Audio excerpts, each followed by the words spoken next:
Hello friends, டே 5 video நேற்று என்னால் post பண்ண முடியல. தொண்டெல்லாம் ஒரே கரகரப்பாக இருக்குது, உடம்புமே ரொம்ப பெயினாக இருக்குது. அதனால் நேற்று போஸ்ட் பண்ண முடியல.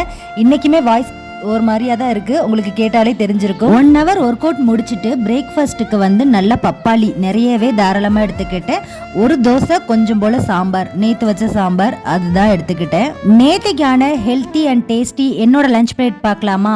வெந்தயக்கீரை பொரியல் பண்ணியிருந்தேன், அது கொஞ்சம், வேக வச்ச முட்டை, வேக வச்ச கடலை, சாத்துக்குடி ஜூஸ், பப்பாளி கொஞ்சம், ரைஸை ஸ்கிப் பண்ணிட்டேன். இன்னைக்கு இந்த வெந்தயக்கீரை ஷார்ட்டாக எப்படி செய்யறதுன்னு பார்க்கலாமா? கடாயில் நல்லெண்ணெய் சேர்த்து கடுகு, உளுந்து, ஜீரகம் பொரிஞ்சதுக்கு அப்புறம் காஞ்ச மிளகா, சின்ன வெங்காயம் தாராளமாக சேர்த்துக்கோங்க. சின்ன வெங்காயம் தான் டேஸ்ட் கொடுக்கும்.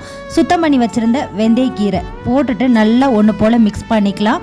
ஒரு மணி நேரத்துக்கு முன்னாடியே பாசிப்பருப்பு ஊற வச்சிருந்தேன், அதையும் சேர்த்து ஒன்று போல் மிக்ஸ் பண்ணி உப்பு சேர்த்துக்கலாம்.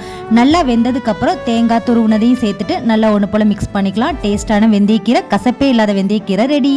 ஈவினிங் ஒரு 6 மணிக்கு மேலே க்ரீன் டீ, மாம்பழ சீசனில் மாம்பழம் சாப்பிடாட்டி எப்படி? வெயிட் லாஸ் பண்ணணும், மாம்பழம் சாப்பிடக்கூடாதுன்னுலாம் இல்லை, கொஞ்சமாக சாப்பிட்லாம். அண்ட் சாப்பிட்டு முடிச்சுட்டு 1 hour வாக் போயிட்டு வந்துட்டேன்.